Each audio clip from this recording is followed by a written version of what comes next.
The whole description she does of the Portland hospital, the birth, that was...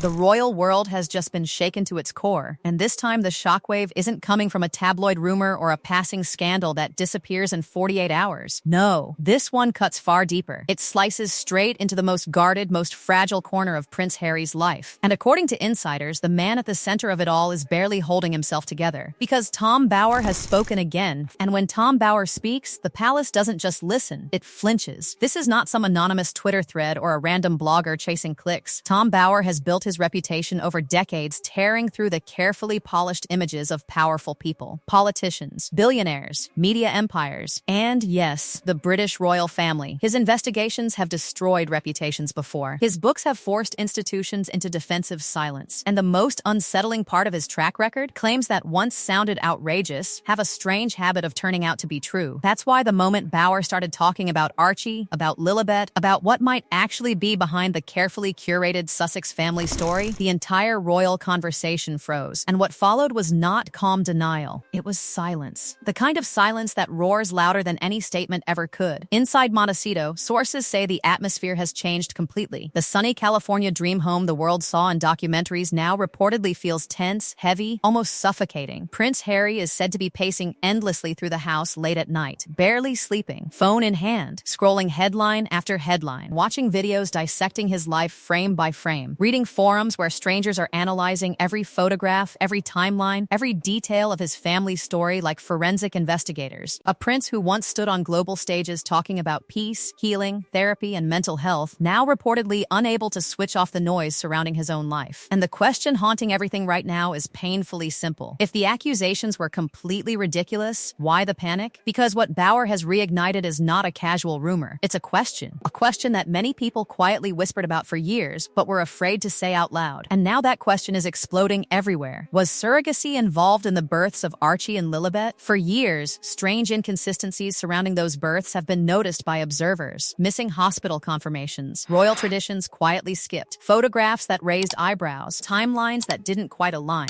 Normally, those kinds of details would fade into the background noise of royal gossip. But when a veteran investigator like Tom Bower starts highlighting those same inconsistencies, suddenly they stop looking like internet speculation and start looking like a story. Because in the world of monarchy, birth isn't just personal, it's constitutional. The royal line of succession depends entirely on biological lineage. Titles, positions, legitimacy, everything flows from bloodline. If the biological chain is broken or altered in any way, the legal implications ripple outward through the entire structure of the monarchy, which means the stakes here are far bigger than celebrity gossip. If Archie or Lilibet were not born in the traditional way royal protocol requires, then their place in the royal line would become a serious constitutional question. That's why this conversation is exploding across television panels, podcasts, political discussions, and royal commentary circles. Because suddenly the issue isn't just Harry and Meghan, it's the crown itself. And while the speculation spreads like wildfire, Prince Harry reportedly looks like a man unraveling. Friends who once admired his calm military discipline say the man being described today sounds completely different. The soldier who served with focus and confidence has reportedly been replaced by someone exhausted, agitated, and emotionally volatile. Inside the house, staff are said to be walking on eggshells. The tension is thick, and the cruel irony of all this is almost impossible to ignore. For years, Harry told the world that fatherhood was his salvation. In interviews, documentaries, and his memoir, he spoke about being a father as the thing that gave his life meaning again, the reason he left the royal institution, the anchor that grounded him. Now that very anchor is being dragged into the spotlight and examined by millions of strangers across the internet. Every photograph of Archie, every appearance of Lilibet, every timeline, every medical detail, all of it being dissected publicly. And for a man whose entire emotional identity has been tied to protecting his family, this level of scrutiny is reportedly breaking him. But while Harry is said to be spiraling, Meghan Markle's response could not look more different. Where Harry appears raw and reactive, Meghan is reportedly calm, controlled, and strategic. Her team has moved quickly behind the scenes. Cease and desist letters, legal warnings, pressure on media outlets, quiet phone calls attempting to stop certain stories before they gain traction. It's a classic crisis containment strategy. But, ironically, it may be making things worse. Because every legal warning becomes another headline. Every attempt to shut down discussion makes people ask the same question louder. If the claims are completely false, why not simply prove it? Why not release documentation? Why not present clear evidence that ends the speculation instantly? Instead, the silence continues. And the public is noticing. Even some of the couple's strongest supporters are beginning to say the same thing quietly.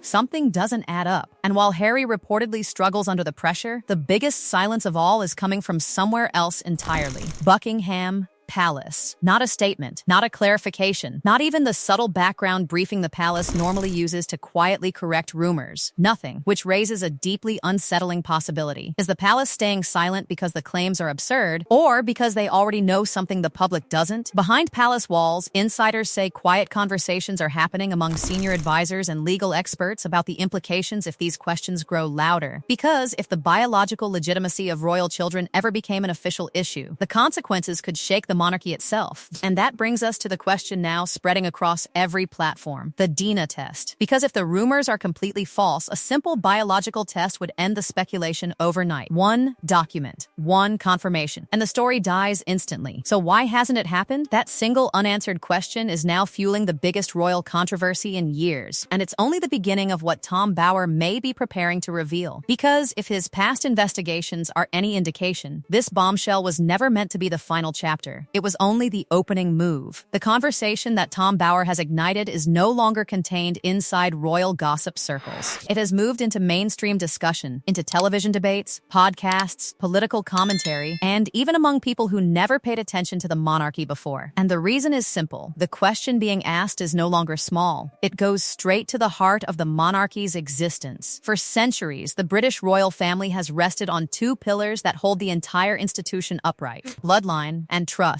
The bloodline determines who belongs in the royal story, who carries the history forward, who stands in line for the crown that symbolizes centuries of tradition. Trust is what convinces the public to accept that system. But what happens when both of those pillars begin to shake at the same time? That's the storm forming right now. Because if the public ever truly believed they had been misled about something as fundamental as the birth and identity of royal children, the damage would not simply be personal. It would be institutional. And the palace knows it. That is why Buckingham Palace's silence feels so deafening. Normally, when rumors swirl around members of the royal family, the palace finds subtle ways to respond. A carefully worded background briefing to a journalist, a quiet clarification, a polite correction buried inside a statement. But this time, there has been nothing. Not a whisper. And observers are starting to notice something even stranger. When Lilibet's 4th birthday passed recently, the usual royal birthday messages never appeared. No post from King Charles, no cheerful public acknowledgement from William and Catherine, no warm photograph shared with the public the way royal birthdays are usually celebrated. For Prince George, Princess Charlotte, and Prince Louis, those moments are automatic. Photos, messages, public affection. But when it came to Lilibet, silence again. And that silence has only intensified the speculation that something deeper is unfolding behind palace walls. Because families do not usually ignore children publicly without a reason. While the palace remains quiet, the internet has exploded. Threads analyzing Meghan's pregnancy photos frame by frame. Old interviews being re-examined. Hospital timelines compared with official announcements. Royal traditions broken and questioned. Every detail being pulled apart by millions of amateur investigators online. And whether those investigations are accurate or not almost doesn't matter anymore. The conversation itself has already taken on a life of its own. Even mainstream commentators who once avoided the topic are now openly discussing the possibility that the only way to put the speculation to rest would be biological confirmation, the DNA test. A phrase that would have sounded outrageous just a few years ago is now being debated on national television. Because the logic behind the argument is brutally simple. If the claims about Archie and Lilibet's biological origins are completely false, a DNA test ends the entire controversy instantly. One document, one verification, and the rumors collapse overnight. No speculation, no debate, just proof. And yet, the test has never happened. Or at least, it has never been shown. That absence has become the fuel powering the entire storm. Supporters of Harry and Meghan argue that demanding such proof is invasive and cruel, that their children children deserve privacy and protection from public scrutiny. Critics argue something very different. They say when royal titles and succession are involved, the issue stops being private. It becomes constitutional. The monarchy is funded and supported by the public, and questions about the legitimacy of royal lineage affect the entire institution. It's a debate that is becoming louder by the day. But perhaps the most dangerous part of this situation is not the rumor itself. It's the slow erosion of the Sussex brand. Because when Harry and Meghan left the royal family, they built a new identity around a very powerful idea: truth. They told the world they would no longer live behind palace secrecy, that they would speak openly, honestly, transparently, that they would reveal what the royal institution had hidden. That promise became the foundation of everything they built afterward. The Oprah interview, the Netflix series, Harry's memoir, their podcasts, speeches, and public appearances. Every step reinforced the same message: we tell the truth. That was the brand. And now the very people who once celebrated that promise are asking a difficult question. If transparency matters so much, why the silence now? Why avoid the one issue that could be resolved instantly with clear documentation? As the days pass without answers, even some of their most loyal supporters are quietly stepping back. The tone online has shifted. Not anger, not yet, but doubt. The kind of doubt that grows slowly but relentlessly. People who once defended the Sussexes passionately are now saying things like, "I still support them, but something feels strange." Others are asking why the couple who once demanded accountability from the royal institution are now choosing the exact same strategy the palace has used for centuries: silence. And that silence may be the most damaging thing of all. Because when a narrative built on truth suddenly becomes quiet at the exact moment transparency matters most, people begin to wonder if the story they believed was ever the full story at all. Meanwhile, inside Monaceto, the emotional toll appears to be growing. Prince Harry's entire life has been shaped by trauma that the world witnessed. The image of a 12-year-old boy walking behind his mother, Princess Diana's coffin, remains one of the most haunting images in modern history. That moment defined him. It shaped his distrust of the institution around him. It shaped his anger toward the media. It shaped his desperate need to protect the people he loves. For years, Harry said fatherhood healed those wounds. It gave him purpose. It gave him peace. But now the identity he built around being a father is the very thing being questioned publicly across the world. Psychologically, that kind of challenge cuts deep, because when a man ties his entire emotional stability to protecting his children, and suddenly the world begins questioning the story surrounding those children, the questions surrounding Archie and Lilibet will not simply disappear. They have entered the permanent record of royal history. And whatever happens next will define how Prince Harry and Meghan Markle are remembered for decades to come. Because right now, the fairy tale that once captivated the world is no longer shining under palace lights. It's cracking. And everyone is watching to see what falls apart next.